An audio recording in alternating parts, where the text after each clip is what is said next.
There we go. Hey everyone, we're back for the late show. That was a shorter gap than I thought we were gonna get. How are you all? Got to go eat some lunch, which I'm pretty happy about, and got to chill out and have a break. It's nice to have that break in between the two shows. Because we get on at 11 a.m. local time now. It's no longer at 1 o'clock. It's at 11 a.m. in the morning. So it's nice to have a bit of a break, go eat something, and recharge for a minute. How are you all? Hey, Lux, Gambler, Jojo, Angela, and Sean. Good to have you here. I wanted to show you an update from yesterday. Where is it? Here. There was that woman in LA who was involved in that murder S word, and she ended up throwing her We've got kids out the new car. details tonight about that double murder suicide involving a family, including a little 8-month-old child. The LA Times is reporting now that the suspect, identified as Danielle Johnson, was also a controversial astrology influencer who was worried about this week's solar eclipse. Police sources telling the LA Times that those concerns over the eclipse may have been a contributing factor in the crimes. Now, Johnson went by the online name of Danielle Ayoka and had recently referred to the solar event as a spiritual warfare, posting online that the eclipse was here. And then just a few days later, the tragic chain of events started to unfold. Her partner was stabbed to death. Her baby died after being thrown from a car. Another child has been injured, and Johnson herself died in a car crash. Now, investigators found tarot cards and black feathers at the crash scene, and they believe that the eclipse may have been a factor in these killings, though the motive is still unclear. So, some odd details coming out about that one. She was an astrology influencer who may have been worried about the eclipse. I don't really know much about astrology or tarot, but it's a little weird. The black feathers and the tarot cards, and then throwing her kids out the car door and then crashing her car into a tree. A little strange. Marlene says, was promoting the channel. People were asking about you, Ping. People were asking about me. Where? Well, on Trisha's channel. Well, I would be surprised if people didn't know who I was since I've been there for 5 years, but thank you. I appreciate it. Lunatics on the internet. Are you talking about Gambler? He is a bit of a lunatic. He is a bit of a lunatic. You gotta be careful with him. He he might take you to Canada. He might abduct you, take you to Canada, and force you to eat poutine. Alright. So that was that was a weird update. I saw it come through KTLA earlier, and we didn't get to cover it on the first show. KTLA, let's see if I can find the actual article for it. They've got the same video up, but no actual article for it. Weird. I'm just trying to see if there is an article for it that we can get more info. Um, hold on. LA.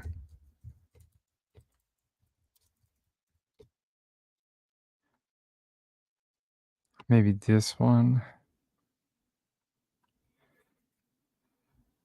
Yeah, they say the investigators say the deaths of an infant and two adults at three separate locations in Metro Los Angeles on Monday were the result of a family dispute that turned into a double murder suicide.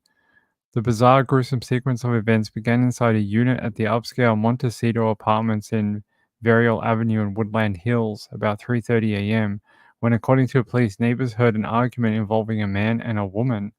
Later that morning, one neighbor said she stepped out of her apartment and saw blood everywhere. That's what you want to see on a Monday morning. Blood all everywhere, all outside your apartment. It says the door was wide open. There was blood on the floor leading into their apartment, and then a trail of it in the hallway leading up to the elevator. And I saw some blood on the wall. The neighbor who did not want her name released told KTLA. So I just freaked out, called my dad immediately to come check it out. The father arrived and after calling 911 found Jalen Cheney, 29, dead inside the apartment from multiple stab wounds.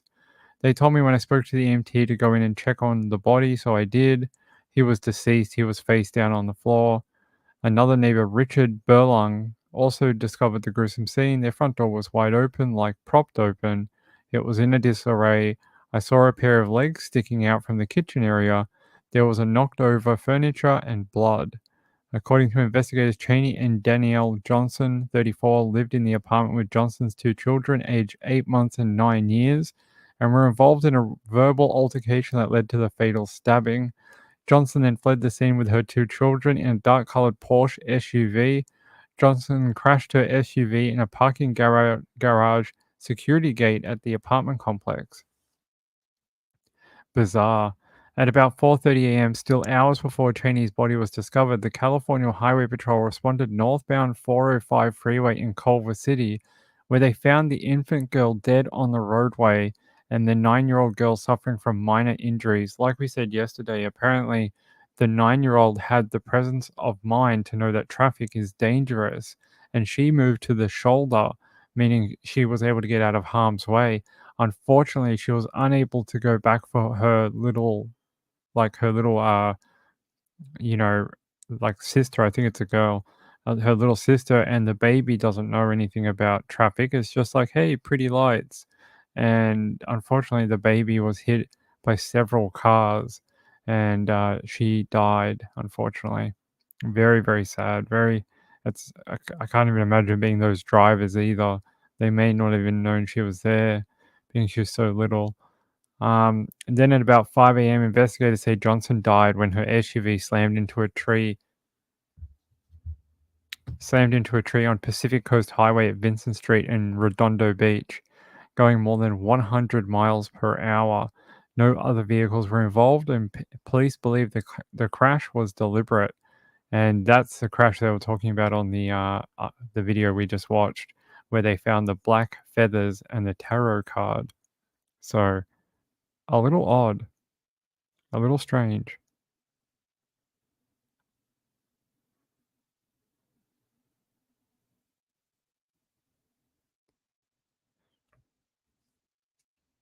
I Hate Morning says the live chat had several shocking posts. I was thinking, do you know about the science of an eclipse? Are they supposed to be two of the same things, or are they two separate statements? The live had several shocking posts, comma. I was thinking, do you know anything about the science of an eclipse? Uh, eclipse is fairly easy to understand. It's just well, it depends which one it is, but it's just the planets moving in front of the sun. It's not really that, complicated. I think astronomers figured that out in like 18 or whatever AD. So I don't think there's anything crazy about it. I don't think I think I'm probably more annoyed at those magnetic ones that come from the sun that mess with RF signals, and those are probably more dangerous to everyday life. Uh, yes, hello Angela Connolly, Sienna Lux is here. I Hate Mornings made it back. Marilyn Landis. So yeah, very sad story all around. I don't know if this black feathers and tarot card actually mean anything. This is what she said. Wake up, the apocalypse is here. Everyone who has ears listen. Your time to choose what you believe is now. If you believe a new world is possible for the people, retweet now. There is power in choice. There is power in choice. Repost to make the choice for the collective. Wait, you just told us we should make a choice. Then you said to repost to make the choice for the collective. So you want other people to make a choice for other people? I mean, I don't know. Why would you why would you give people like a dead end option?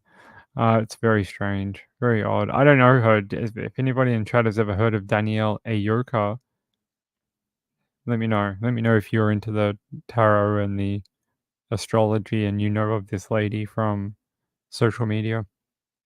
Me, never heard of her. There we go. That must be the parking garage that they were talking about in the article. LA County coroner taking away a body. That might be the boyfriend in the apartment that was murdered, unfortunately. Here's her Twitter post. Recording artist What kind of recording artist? Astrologer, Reiki master, which is like the spiritual massage thing. What do they call it? Aligning your things. Um, Mystic Assistant at gmail.com. Ain't no more emails coming from that email. Let's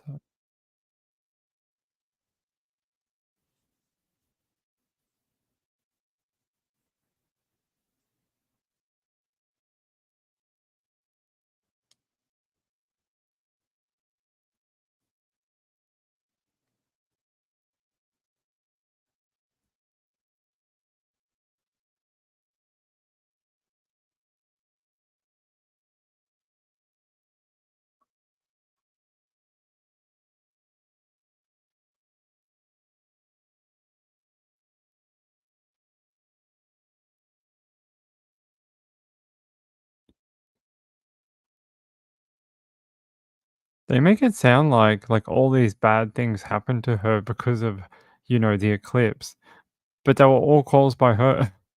They weren't caused by, outside influences.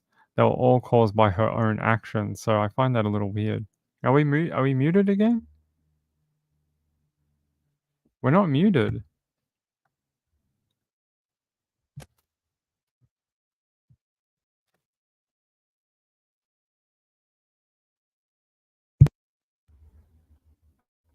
We're not muted, guys.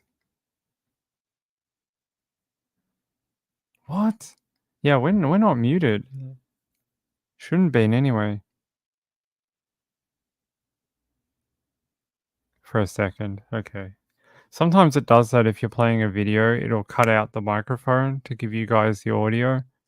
Sometimes it will do that. Oh, really? You guys didn't hear the clip? No, I wasn't reading. Hold on. New video. All right, let's replay it. Got new to tragic chain of a controversial astrology There we go. influencer who was worried about this week's solar eclipse. Police sources telling the LA Times that those concerns over the eclipse may have been a contributing factor in the crimes. Now, Johnson went by the online name of Danielle Ayoka and had recently referred See, there's that post I was reading if you guys couldn't see to the it. solar sign that the And then they were saying here, where's that bit with eclipse spiritual warfare, posting online that the eclipse was here. And then just a few days later, the tragic chain of events started to unfold. Her partner was stabbed to death. Her baby died after being thrown from a car. Another child has been injured, and Johnson herself died in a car crash. See, they make it sound like all these random things happened to her and oh my god, it was because of the eclipse. But no, like they were all like I said before, they were all caused by her hand. So very odd, very strange. I mean, if that's your thing, if you love tarot, Reiki, astrology, that is awesome. I'm glad you have a hobby. Um, but I think it overtakes some people's lives to a different level. It's like anything. We talk about how we get a lot of people with mental illness who are attracted to true crime and they infiltrate true crime and cause a lot of issues, unfortunately. I guessing it's probably the same with things like tarot and astrology. There's probably a lot of really good people that are involved with it who are there for the actual art of it and the actual, practice and hobby of it. But there's probably a lot of people who have underlying mental health issues who see it as something different, like see it as like a completely different thing than most other people. They feel like, oh, it can actually controls my life, and you know, it's got a bigger hold over them compared to like maybe other people, and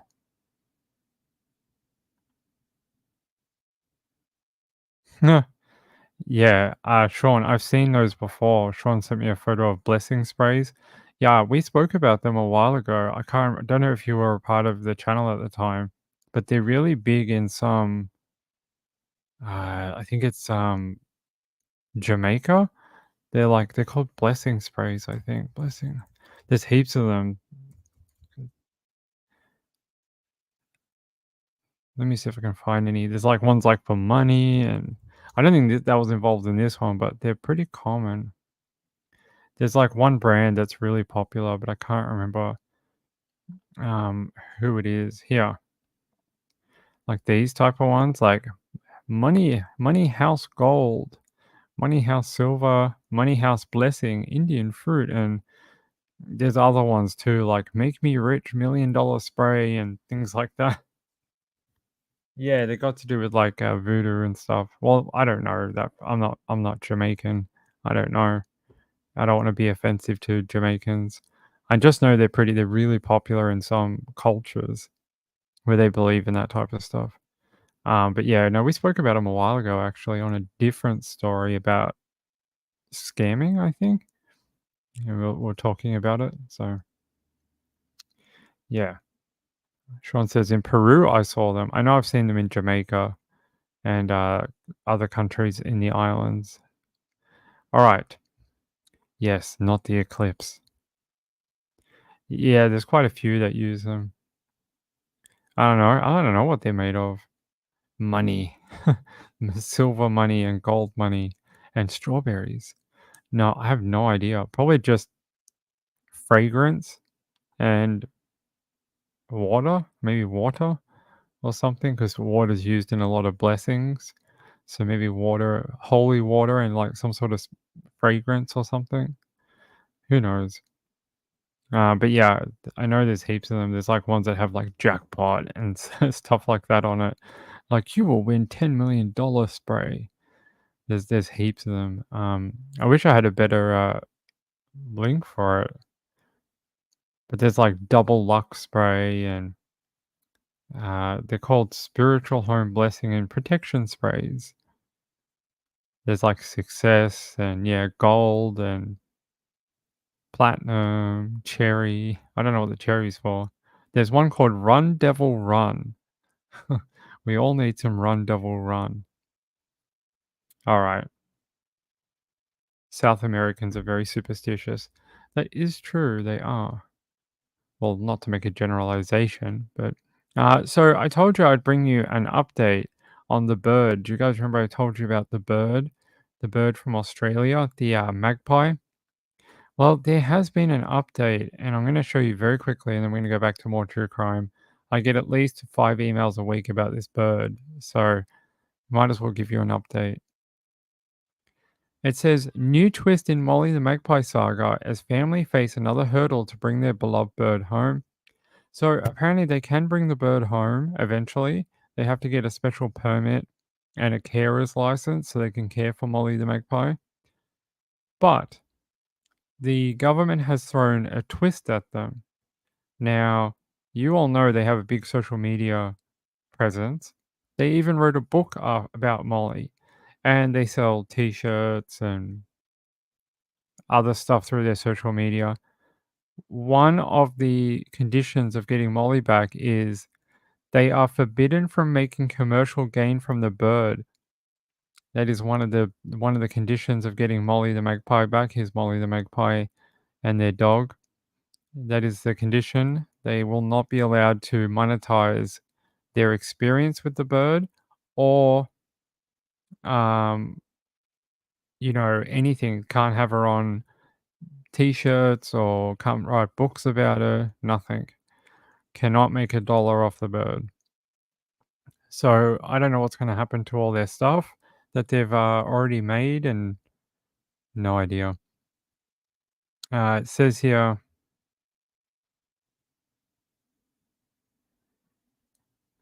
hold on, it might be a bit further up here. Officials have forbidden the couple from making any ongoing commercial gain from the bird, bringing into question the future of their much loved Instagram page, Peggy and Molly, which boasts almost 1 million followers. They said, yeah, so while they'll get the bird back, the new rules for Molly. It says the couple cannot make any ongoing commercial gain from the bird. Mrs. Wells and Mr. Mortensen must both undergo wildlife carer training, and they need to advocate for public education to encourage people to appropriately care for native wildlife and acknowledge the specialist skills required to care for wildlife. They need to continue to engage with DESI to ensure Molly is receiving adequate care and enrichment. Well, they can't receive any enrichment. They're not allowed to make any money from her anymore. So there will be no more enrichment. So there you go. There's your update. They will be getting the bird back eventually. But they may have to close down their Instagram channel. So, yeah, that's right. Train the owners, not the bird. I know, right? So their presence on social media could actually encourage people to become wildlife carers. And instead, they're going to shut that down and not allow them to do that type of stuff. And I think that's wrong. I think you could actually do a lot more good with educating people on the benefits of treating wildlife respectfully through this couple with their profile than to just be like, no, no, you can have the bird, but you have to be no more online. I just think it's a little short sighted. It sounds like a bunch of power hungry government officials. Yep, someone's making money and they don't like it. That's what it is.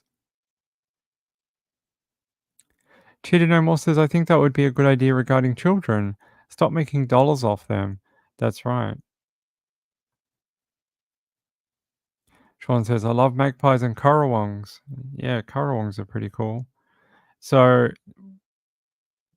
it's going to take a couple of months for them to do this training, apparently. So we'll see what happens in the meantime. But apparently, they cannot have the bird back until they demonstrate that they understand how serious of a matter this is.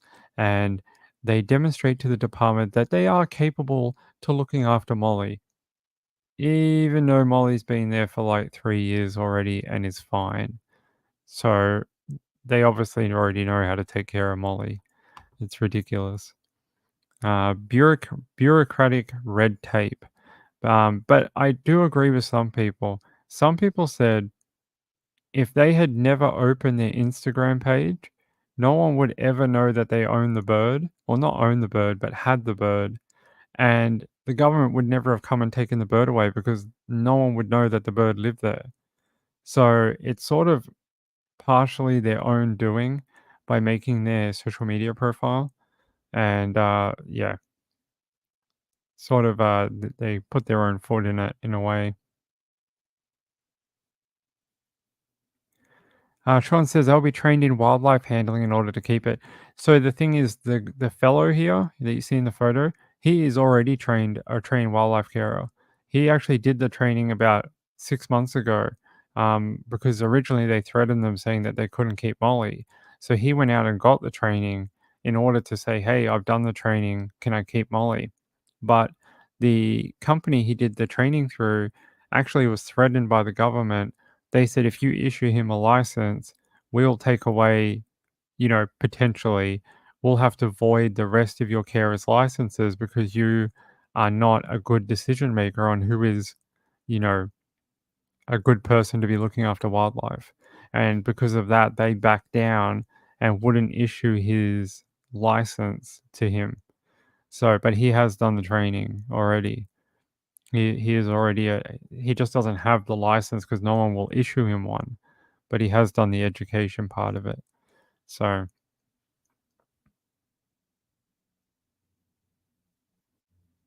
that's nice. Sean says, "My bird cage has no lid.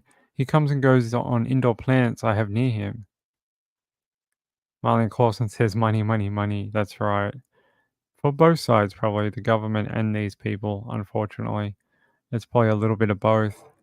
So there's your update on the bird. Because I get like, yeah, several emails a week. People ask me, "Do you have any more information about the magpie?" And that's your latest update. All right, let's get into our other stories. Actually, we have another one from LA. It says police are asking the public for the public's help in a fatal shooting that claimed the life of a 26-year-old man in Exposition Park on Tuesday, authorities have announced. Officers with the Los Angeles Police Department Southwest Division were patrolling the area of Martin Luther King Jr. Boulevard and Vermont Avenue around 5 p.m. when they heard gunfire nearby. At the scene in a strip mall parking lot, police found the victim, later identified as LA resident Jonathan Lazada, suffering from a gunshot wound. Paramedics with the Los Angeles Fire Department responded to the shooting and declared the 26-year-old dead at the scene. Aerial footage of the investigation showed a canopy in the parking lot, much of which was cordoned off with crime scene tape, as police set up a perimeter, questioned people in the area, and searched for a suspect or suspects. There you go. There's that photo of the canopy that they put up, and it says join lapd.com. That's a great advertisement for someone with a dead body under there. Authorities said 3 people at the scene were detained, but did not say if those people were arrested. Detectives from the Los Angeles Police Department's South Bureau Homicide Division are currently investigating the incident, as well as the involvement of 3 people detained.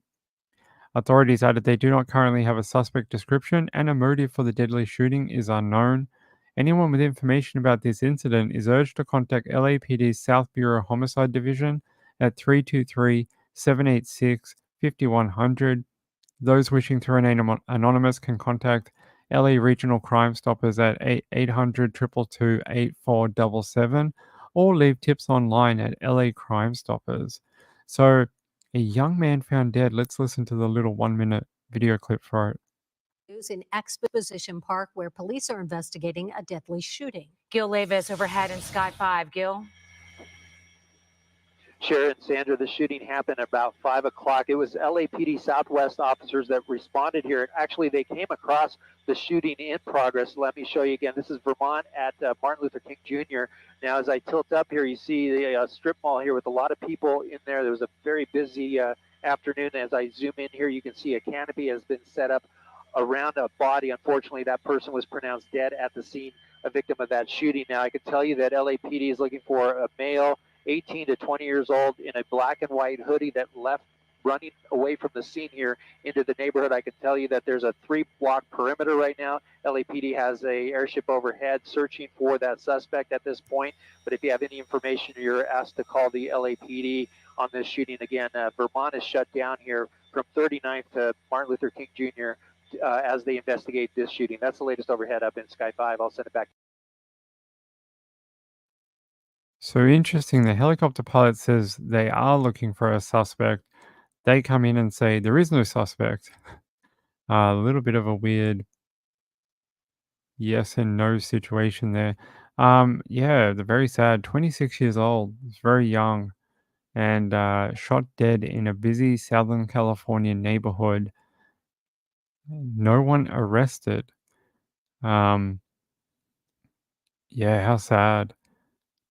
Don't know what it was over. There is no motive, like they said. But the police got there pretty quick. The fact they were able to hear the gunfire and tracked it down to that strip mall is remarkable that they were able to get there so quick. But that's all we have, a photo of an LAPD tent covering a body. But there you go, there's your news out of LA. And I want to show you something that may make you angry. Harris County Felony Court judge grants $100 bonds to 21-year-old man on probation. Yeah, let's listen to the video. Harris County Felony Court judge grants $100 bonds to a 21-year-old man accused of terrorizing 3 young women while on probation. Fox 26's Randy Wallace is joining us live from the courthouse tonight with the latest in his ongoing series. Randy. Yeah, Anthony. Now, before his suspension last February, 228th Criminal Court Judge Frank Aguilar set some of the lowest bonds we've ever seen for charges of kidnapping, sexual assault, and tampering with a witness. February 2023, 21-year-old Frank Jaroge is sentenced to deferred probation after being convicted of assault with intent to impede breathing. Just 2 months on probation, and Jaroge is charged with assault and violating a protective order. Normally, if you're charged with offenses while you're on probation and you get a bond, the bond gets increased. His bonds kept getting lower. Judge Frank Aguilar set bonds at just $100 for violent felonies like sexual assault, kidnapping, domestic violence, and witness tampering. 7 times Aguilar set Jaroge's bond at just $100. I don't know how in God's name you cannot take a look at this and say, dude, you're a threat to public safety. You're a threat to these women. That's crazy in itself for the things he's done, not just to my relative, but to other young ladies. This man, who we are not identifying, is related to the woman who, when charging documents, was repeatedly terrorized and abused by Jaroge. Choked her on a few occasions till she couldn't breathe, bit her on quite a few occasions, bit her toenail off at one point. Court documents state Jaroge told the woman, "It's your death wish today." DA's office files a motion to adjudicate his probation 4 times. Judge Aguilar refused the DA's motion to end Jaroge's probation and send him to prison. Last January, Aguilar became a felony defendant himself. Aguilar was actually charged in Galveston County New Year's Eve with his own family assault charges. After the judge's arrest, the DA's office asked Aguilar to recuse himself. You shouldn't be hearing cases involving domestic violence when you yourself are facing a charge involving domestic violence. Aguilar refused the request. Last February, he was suspended from the bench by the State Judicial Conduct Commission. He doesn't seem like someone who should be making big time decisions on DV cases, yet alone $100 in a repeat offender. As you can see, let me just pause that. Where's that stupid photo? Hold on. Like, they had him every step of the way, every time he'd been arrested, and it looked like one of those. Here it is. There. Every step of the way. Each time he'd been arrested for something and charged with something, they took a photo of him. And this is the guy who deserves a $100 bond, is it? A guy with that much history? I don't think so.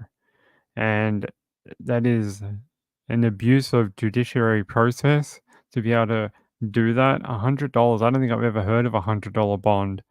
Probably not since the 1970s or 1960s or something. Never heard of a $100 bond, ever. Yeah, that is abuse of power. It really is. And probably because he felt like this guy was getting bailed up with the law because, those stupid women are coming after him and I'm going to give him a break. I know what it's like to be falsely accused. And hey, hi girl. The cat's here. Hey, what are you doing? How'd you get in here? There's no food up here, girl. She wants food. Hi, girl. There's no food up here, sweetie. Hey, no one needs to see your butt. Hey? Hey, come on. Hey, guys, hold on a sec.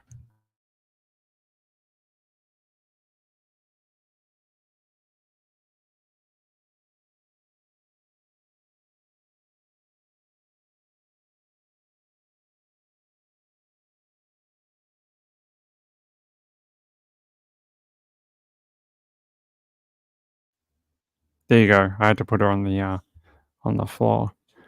Oop, she moved my microphone. Yeah, she's wants her afternoon snack, I think. She's hungry. Yeah. I don't know where the other one is. The orange one is somewhere, I don't know. Sleeping somewhere. Hopefully not in here. Yeah, so there you go. I don't think I've ever heard of something so ridiculous as a $100 bond. It says here, Judge Frank Aguilar set the bond at just $100 for violent felonies like sexual assault, kidnapping, domestic violence, and witness tampering 7 times. So in 7 offenses, he only paid $700 in bond. Even if you got a 10% bond, it's like $70. It's nothing. Ridiculous. No wonder they started to investigate him. says Judge Aguilar refused the DA's motion to end the suspect's probation and send him back to prison. Last January, Aguilar became a felony defendant himself. Aguilar was charged in Galveston County New Year's Eve with his own family assault charges. After the judge's arrest, the DA's office asked Aguilar to recuse himself. They said you shouldn't be hearing cases involving domestic violence when you yourself are facing a charge involving domestic violence. And Aguilar refused the request. Of course he did. Last February, he was suspended from the bench by the State Judicial Conduct Commission. Finally, that suspect was arrested again last month, charged with assault and violating a protective order. He currently remains in jail with no bond set. Well, that is a good ending to that story, because there's possibly women out there who should never have been attacked, because that guy should never have been on the street. You know, there's probably victims out there that could have been avoided had he been locked up. I know. No, I think it was Arizona, right? Let me see.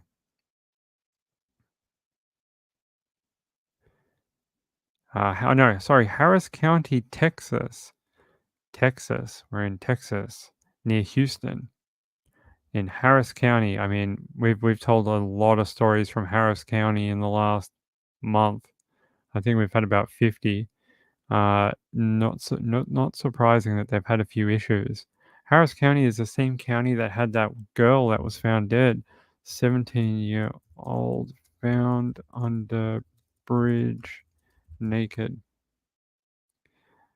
It's this one. I'm pretty sure this was Harris County, right? No, this was San Antonio. Sorry.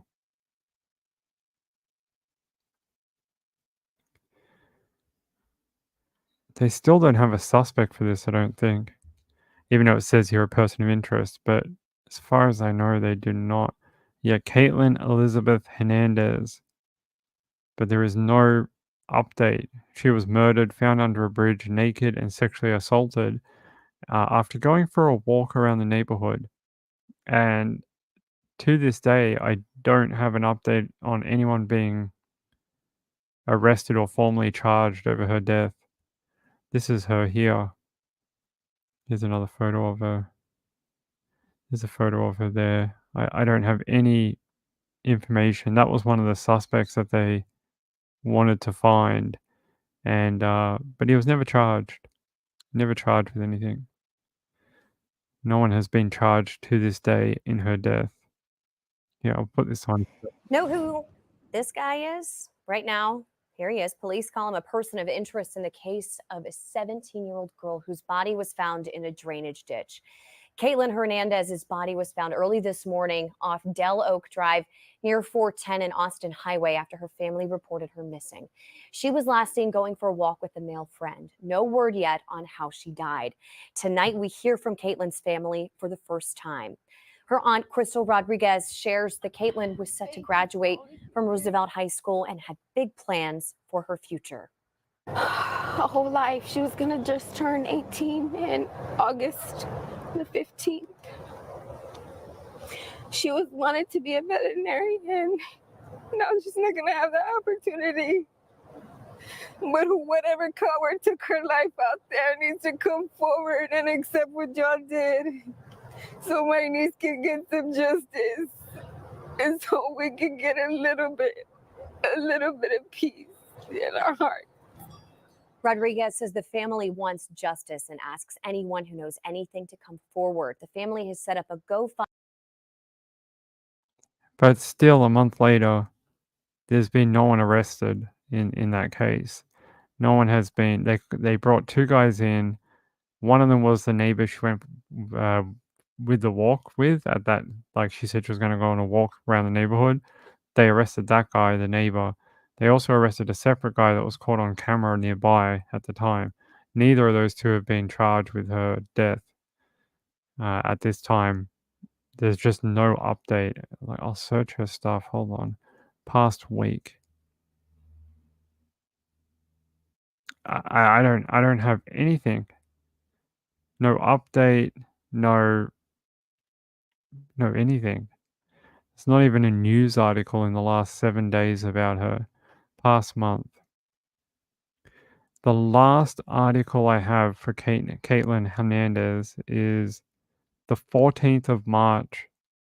Almost exactly a month ago was the last article that any news agency wrote on her murder. That's it. No others. Here's the Mail. The Mail did one. Bruce Lehman. Never-ending party lifestyle. Who cares? Who cares? That guy's a pig anyway. Yeah. That's it. No other. They did a vigil. We actually played some of the live stream of her vigil at the at the bridge. They had a like a vigil. They had two pastors that spoke to two different religions, I think, and they had a whole bunch of family and friends come up and talk about what a lovely girl she was and ask for justice. But so far, no results for anything for her. It's really sad. Really annoys me that hey, we just don't care. Girl, yeah, 17-year-old girl murdered and sexually assaulted and dumped in a drainage ditch. Ah, who cares? Who cares? It happens every day. It's awful. It really is. Okay. So yesterday and today, there was a whole bunch of storms that came through the South, Texas, Kansas, Louisiana, Mississippi. Louisiana copped it today. Had a bunch of tornadoes go through there, including destroying an apartment block where 50 people had to be evacuated. But this happened, and I thought I'd show it to you because this man is very lucky to be alive. It says, when storms swept through the Katy area on Wednesday morning, Cody Jarrell was front and center, but it was not by choice. Jarrell was sleeping in his car after leaving a bar when a brief tornado swept by. He said it was very traumatizing, scary, sounded like a train was going on by. When he woke up from the loud rain, he hunkered down in the back seat to take cover. About 5 minutes after that, all hell broke loose, he said. Winds picked up. I actually felt my car lift up and sat down in the span of 5 to 10 seconds. The National Weather Service confirmed a brief EF1 tornado hit the Katy area with winds up to 90 miles per hour. The Bourbon Street Sports Bar was just a few feet away from where the tornado hit. They said if this happened an hour earlier and we still had people inside or people outside in the parking lot, very well could have been multiple injuries. An employee said, it's not a lot of material inside the bar, but there are tables right next to the windows that got blown out. It's a relief nobody got hurt, including Jarrell, who said he was lucky to be parked where he was. If this was 100 feet this way, it would have been a whole different story. And isn't that amazing? He was sleeping in his car, and the actual tornado picked up his car, and he was in the car at the time, and he felt it hover in the air and then get dropped as the tornado passed his car. That guy is lucky it was not an EF2, an EF3, an EF4. He would not be here today to tell us the story. All right, there's your little nice story for the day. Let's see what else we have. I always have more stories lined up in my bookmarks for you. I'm hoping we might get a press conference about Samantha Murphy and whether they actually found her body today or not. So I'm kind of waiting to see if we actually get it. Okay, we'll have to do that. All right, hold on. I just want to refresh something and see if there is an update.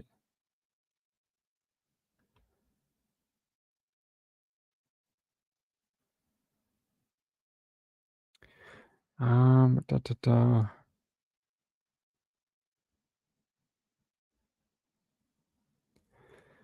No, I don't see an update. That's interesting. Hold on, guys. I just want to see if they're going to call a press conference. I need to check Samantha. Have to check one of the local reporters down here. Oh, this is interesting. This was only like an hour ago. Victorian police today are conducting a significant search of bushland in the Enfield State Park as part of an ongoing investigation into the disappearance of Ballarat East woman Samantha Murphy. The search will focus on an area highlighted by intelligence from a number of sources. The investigation remains ongoing and is focused on locating Samantha's body. Nudes in bio. Okay, that doesn't help. Let's see. Are they going to call a press conference though? Published at 11:13 p.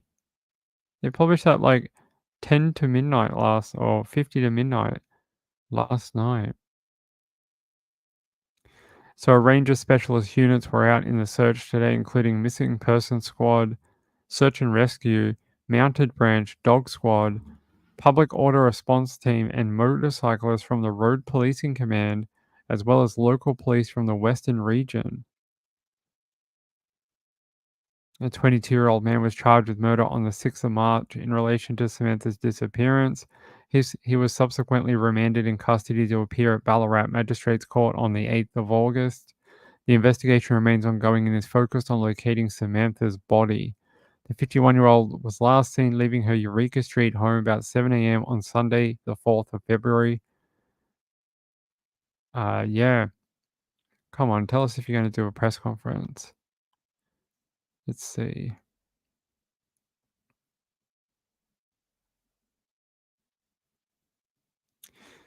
They're saying that the killer has not been cooperating with police and has not been providing them any information on where Samantha Murphy's body is located. So the police are having to use all other resources to try find ways to find where she is. But I don't see if they're going to call a press conference today.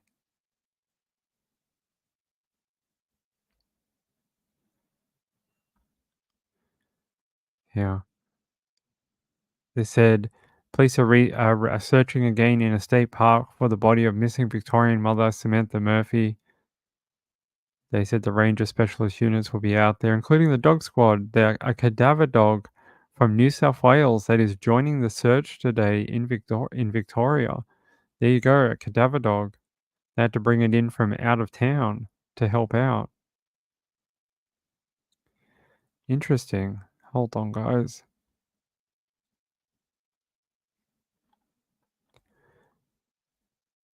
Let's see if there is an update on ABC.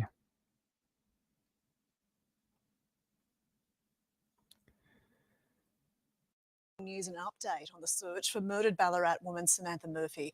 Police have just issued a statement saying a significant search of bushland in Enfield State Park will happen today with the focus on finding Samantha's body.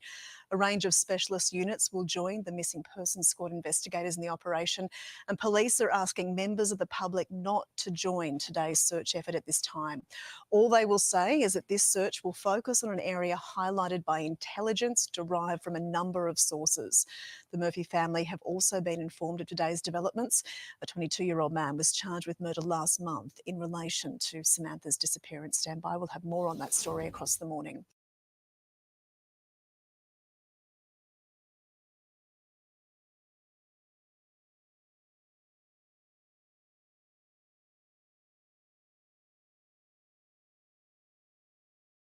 I'm just trying to see if they've put up a temporary. Sometimes when we get a press conference in the late afternoon, they'll put up like a temporary live stream thing. I'm just seeing if they're doing one or not.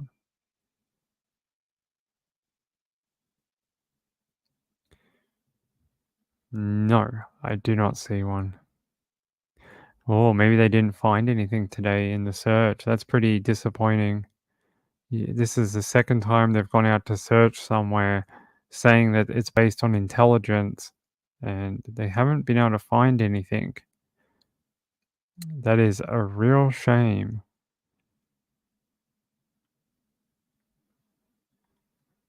It says, husband of alleged murdered jogger Samantha Murphy shares a heartfelt message for the family of Hannah Maguire.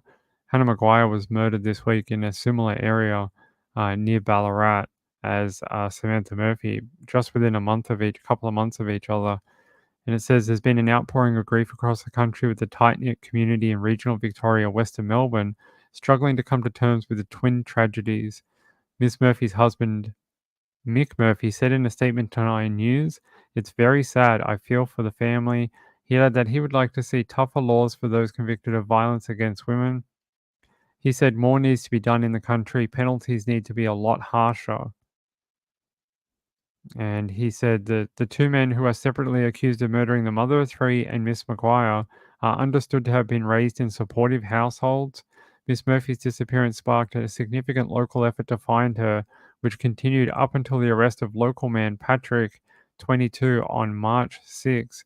He's been charged with her murder and remains behind bars in Melbourne until his next court appearance in August. It also says Lachlan Young, 21, has been charged with the murder of Miss Maguire. It's understood the pair had recently broken up after having lived together for the past year. There's a photo of him. That's Patrick, sorry.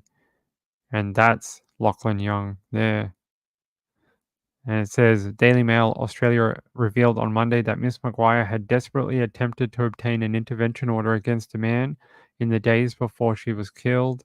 It's understood her death had initially been dismissed as, an S word, before a coroner's report indicated that she had sustained deadly injuries before her supposed death inside a car. The remains of that car had been found near the State Forest Road, close to Scarsdale, southwest of Ballarat in Victoria on Friday. It can further be revealed Miss Maguire had been friends with Young's sister, Beck Young. Images of Young obtained off social media indicate he enjoyed a good upbringing and remained close to his parents. His parents' family home is situated a stone's throw from the home where detectives arrested him on Sunday. Young faced the Ballarat Magistrates Court on Tuesday, where he was told he would be kept behind bars until his next court date in September. Outside court, Miss Maguire's devastated parents Glenn and Debbie and her brother stood back as the lawyer Brooke Tamanika issued a statement on their behalf to the waiting media pack. They said, "As you can imagine, this is a very devastating time for our family, for Hannah's loved ones, and for our community as a whole. The family have been assisting the police, however, I cannot comment on the status of the matter. The charges laid against both Stephenson and Maguire saw them being held in custody for the first time each. Both men are understood to have been raised in supportive and loving families." So they can't claim that they, had a terrible upbringing and that's what drove them to do it, and nothing like that. They both had good home lives.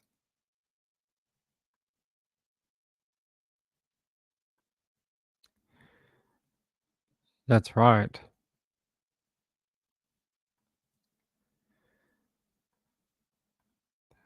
All right. We've been on almost another hour. I think we'll try to do one more and then we're going to wrap up for the night, seeing that it is late. See if I can find this other one.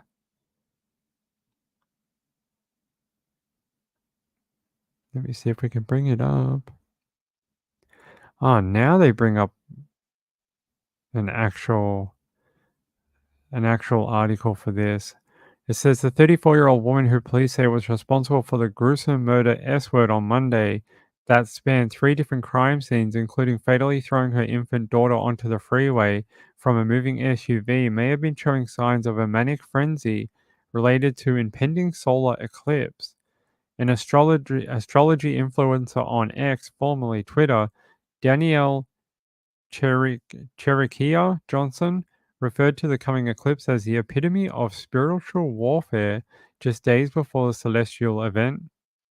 In the hours leading up to the grisly violence, Johnson, who went by the monkey Ayoka with the handle Mystic X Lipstick on X, posted, "Alert, this is a final warning. Turn notifications on. Do not look at the eclipse. Something big is coming." Yeah, apparently, but just to her and her family, apparently. No one else.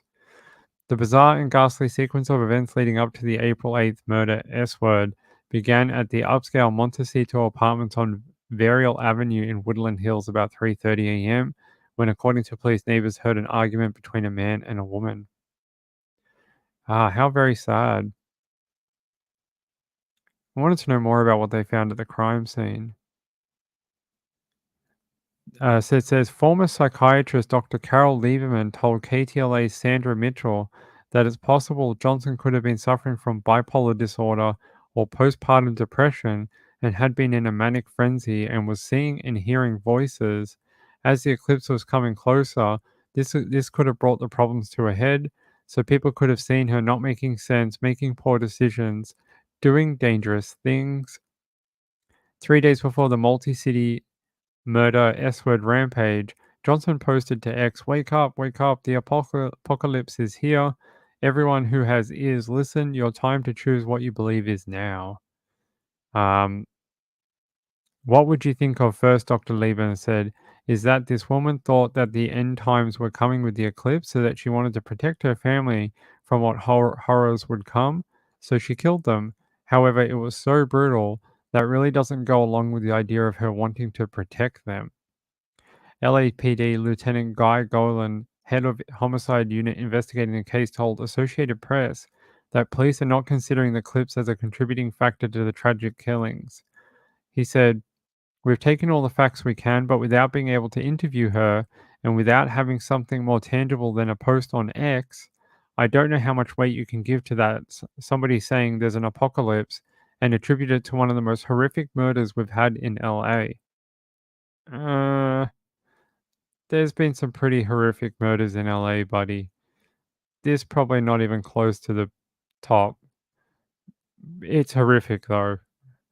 The homicide detective also pointed out that there were others who wrote online about eclipse-related concerns, fears of an apocalypse, and worries based in religion and spirituality who did not commit murder, S-word. How many people wrote about it, he told the AP, and didn't go out and murder somebody? He makes a good point.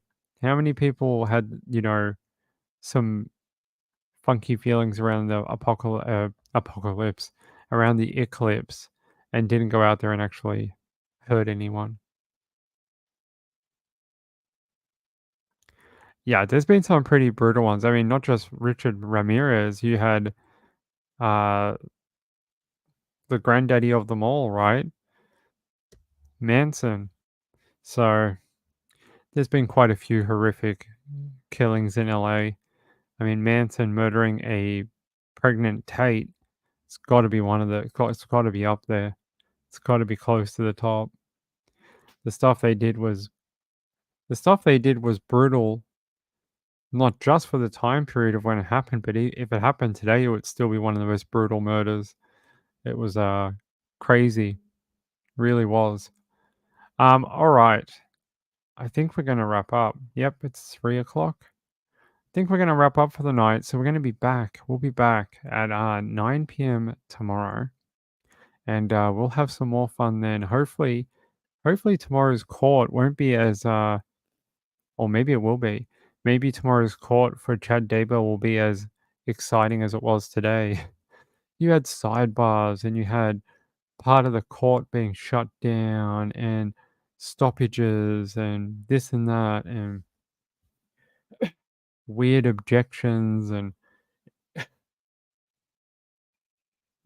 for a court case that we thought we've heard most of this evidence before, today was pretty weird. Uh, we'll see what happens tomorrow in the Chad Daybell case. I haven't really been following it that much. Like I said, I'm not covering it. Well, I just kind of read the summarize at the end of the day, or I see what Nate Eaton has written about it, and that's about it. I feel like a lot of the evidence we're going to hear will be similar to what we heard in the Lori Vallow trial. Some of the stuff that might be a little bit different might be the stuff to do with Tammy Daybell, and that might be very interesting. I would like to know more about her. I think she's been buried in a lot of not sorry, that's a poor choice of words. I think she's been minimalized in a lot of this and sort of left behind in a lot of it. Same with Laurie's husband. I think those two really have taken a back seat to Tylee and JJ, which is, they're children victims, and so they should be up front and center. But it would be nice to hear about those two a little more, um, especially Tammy Daybell, for sure. I think it would be nice to hear what kind of person she was and more about surrounding the things that Chad did to her. Needs to be known, needs to be out there. And I know we heard some of it last year, but it would be good to hear more about Tammy. Yeah. If you want to follow that trial, I'm sure Trisha's going to be back on at 8 a.m. in the morning tomorrow. If she ends up not doing it or whatever, you can go do difficult research on YouTube and follow Kresha.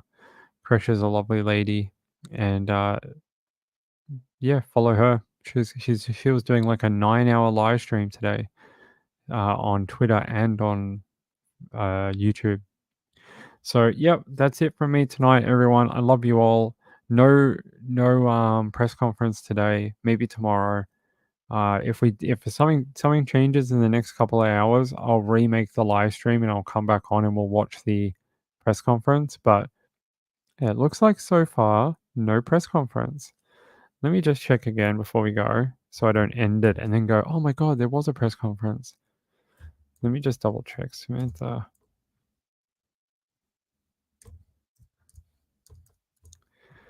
Let's see. No, it doesn't look like they're going to do anything. It doesn't even look like we will get an update today at all.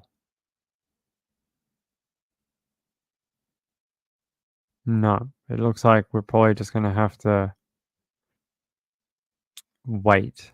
It's going to be a waiting game. Maybe tomorrow. Yeah, it might be tomorrow because the Vic poll only put out that message I read out under an hour ago. And if they were going to call a press conference, they probably would have that information in there. So that's it. That's it from me. Hey, I love you all. Thank you so much for being so amazing and subscribing to this channel. I want to thank Leah Simpson. Leah Simpson, thank you for subscribing to this channel earlier today. That is really nice of you. And I want to thank my friend Vicky K and Sean for donating, for being the donators tonight on the earlier show. That is very kind of you. Your donations help support these late shows and giving extra shows where I can fit them in. So to those people, thank you very, very much. And I'll see you tomorrow, okay? Hey, keep safe, everyone out there. To my friends in LA and Mississippi, I hope you're doing okay. And to the people in Texas, I hope the water recedes shortly for you. I know there's a whole bunch of flooding out there, and keep safe. Hey, all we can do is hope for more information on Samantha Murphy, Sebastian Rogers, and Elijah Vu, and Caleb as well. If we could get more on Caleb Harris, that would be a nice day as well. So yeah, okay. She's only coming on if it's something big. Yeah, because we've heard a lot of the evidence that was given out today. We've seen it. We've seen all those photos, like the park photo that they were objecting over today. We've seen it for like 5 years. We saw it in the trial last year too. So yeah, I get it. I get it. Oh, got some like landslides. That's not good. That's not good. I hope people get out in time if there are landslides. That is not good. Yeah, please get some rest, and we'll be back again tomorrow at 9 o'clock. Again, thanks to the people in the following video. You guys are too kind. And thanks to if your name's ever been in one of these ending videos over the last few months, you guys have all contributed to this channel at one point or another. And I really appreciate it. You guys, I wouldn't be here without you. So peace out. See you later. Bye-bye.